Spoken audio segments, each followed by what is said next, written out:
Hello dear friends, myself is Aman Kumar Maurya and I am going to teach you biology, that is mitochondria.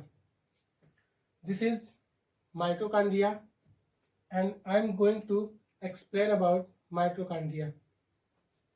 जैसा कि आप लोग जानते हैं, mitochondria एक डबल लेयर ऑर्गन होता है।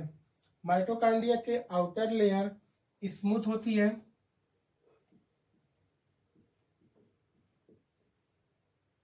और माइटोकॉन्ड्रिया की इनर लेयर रफ होती है। ऐसा क्यों है? माइटोकॉन्ड्रिया की आउटर लेयर पर कोई भी अदर ऑर्गन नहीं पाया जाता है, जिसके कारण ये स्मूथ दिखाई देती है, और माइटोकॉन्ड्रिया के इनर लेयर पर एक फिंगर लाइक प्रोजेक्शन पाया जाता है, जिसके कारण ये रफ दिखाई देती है। इसको मैं यहाँ पे लिख दे रहा हूं, ड्यू टू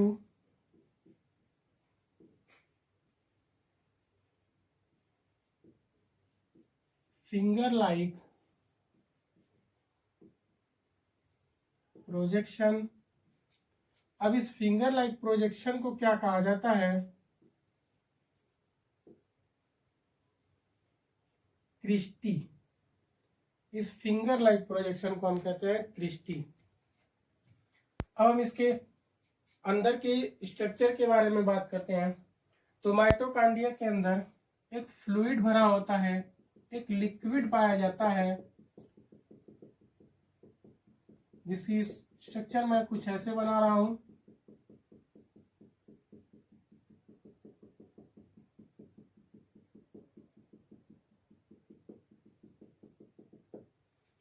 ये पूरे माइटोकॉन्ड्रिया में भरा होता है और इसको हम कहते हैं मैट्रिक्स।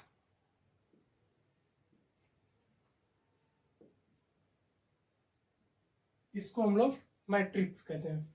मैट्रिक्स जो होता है वो माइटोकॉन्ड्रिया के अंदर भरा हुआ लिक्विड यानी तरल पदार्थ होता है।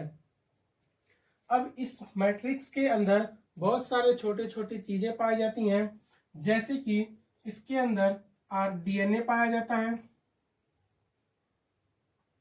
मैं यहाँ पे डीएनए को बना रहा हूं।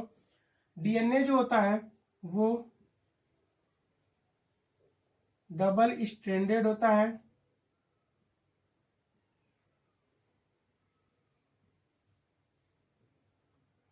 और सर्कुलर होता है।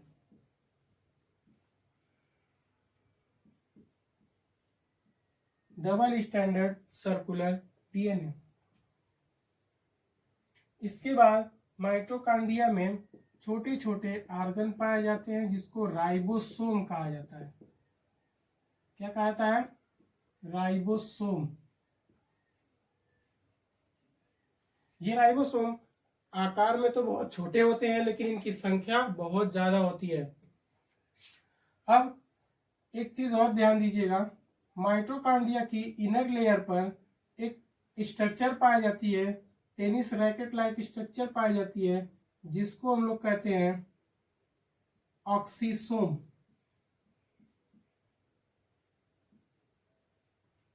ऑक्सीसोम। इस ऑक्सीसोम में दो पार्ट होता है। मैं इसको बड़ा करके बना रहा हूं।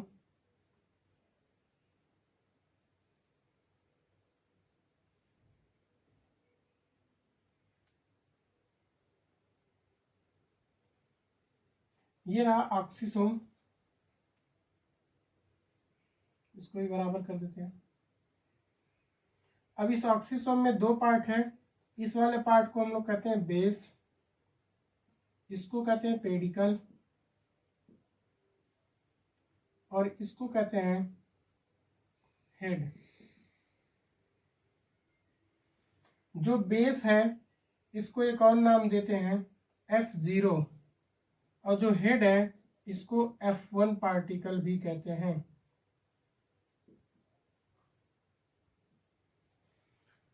अब देखिए, ऑक्सीसोम का नाम इसके अलावा F0, F1 पार्टिकल भी होता है। F1 पार्टिकल के अंदर क्या होता है? यहाँ F1 पार्टिकल और इस F1 पार्टिकल के अंदर ATP बनता है। एटीपी का फॉर्मेशन होता है। एटीपी का फॉर्मेशन वहाँ क्यों होता है? क्योंकि वहां पर पाया जाता है एटीपी सिंथेज एंजाइम। यहाँ पर एटीपी सिंथेज नामक एंजाइम पाया जाता है, जिसके कारण वहां पे एटीपी का फॉर्मेशन होता है। और इस F0 F1 पार्टिकल को एक और नाम से जाना जाता है, जिसको कहते हैं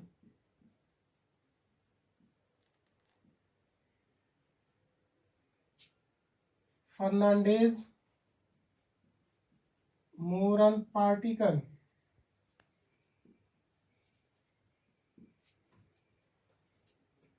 अब देखिए, ये जो माइटोकांड्रिया है, मैं इसके मैट्रिक्स पर क्रेब्स साइकिल के ढेर सारे एंजाइम्स पाए जाते हैं। क्रेब्स साइकिल आपको पता है, प्लांट फिजियोलॉजी में इसका एक अलग से टॉपिक आती है। अब आप देखिए कि उसमें बहुत ज्यादा एंजाइम लगती है और उसकी सारी एंजाइम इस मैट्रिक्स के अंदर पाई जाती है, और सिर्फ एक एंजाइम है जो इस माइटोकांड्रिया की इनर वॉल पर पाई जाती है, जिसका नाम है सक्सिनेट डिहाइड्रोजनेज। लेकिन मैं उसका नाम यहाँ पे नहीं लिखता, उसका नाम हम अगले लेक्चर में डिस्कस करेंगे। जितना मैंने बताया उसको मैं एक बार फिर से रिवाइज कर दे रहा हूँ। हमने पढ़ा माइटोकांड्रिया के बारे में। माइटोकांड्रिया का मैंने एक रफ फिगर बनाया, बहुत अच्छा नहीं है, रफ फिगर बनाया।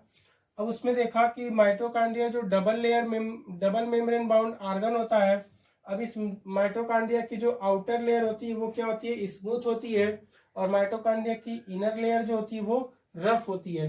मैं यहाँ पे नाम लिख देता हूं। स्मूथ जो है वो आउटर लेयर है, और रफ है जो वो इनर लेयर है।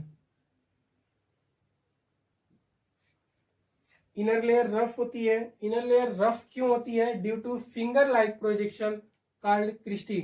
मतलब इस रफ, ये अंदर की जो लेयर है, इस पर उंगली जैसी संरचना बनी है, जगह जगह पर उभार पाए गए हैं, जिसके कारण इसको रफ कहते हैं और इसको क्रिस्टी कहते हैं। अब इसी रफ वाली वाल पर एक आर्गन पाया जाता है, छोटी सी स्ट्रक्चर पाई जाती है, जिसको हम ऑक्सीसोम कहते हैं, या F0 F1 पार्टिकल कहते हैं, या फिर फर्नांडेज मोरन पार्टिकल कहते हैं। अब मैंने इस पार्ट को बाहर निकाल कर बनाया, जिसमें 3 पार्ट होता है। एक बेस होता है, एक पेडिकल होता है, एक हेड होता है। जो बेस वाला पार्ट होता है उसको F0 कहते हैं, जो हेड वाला पार्ट होता है उसको F1 पार्टिकल कहते हैं।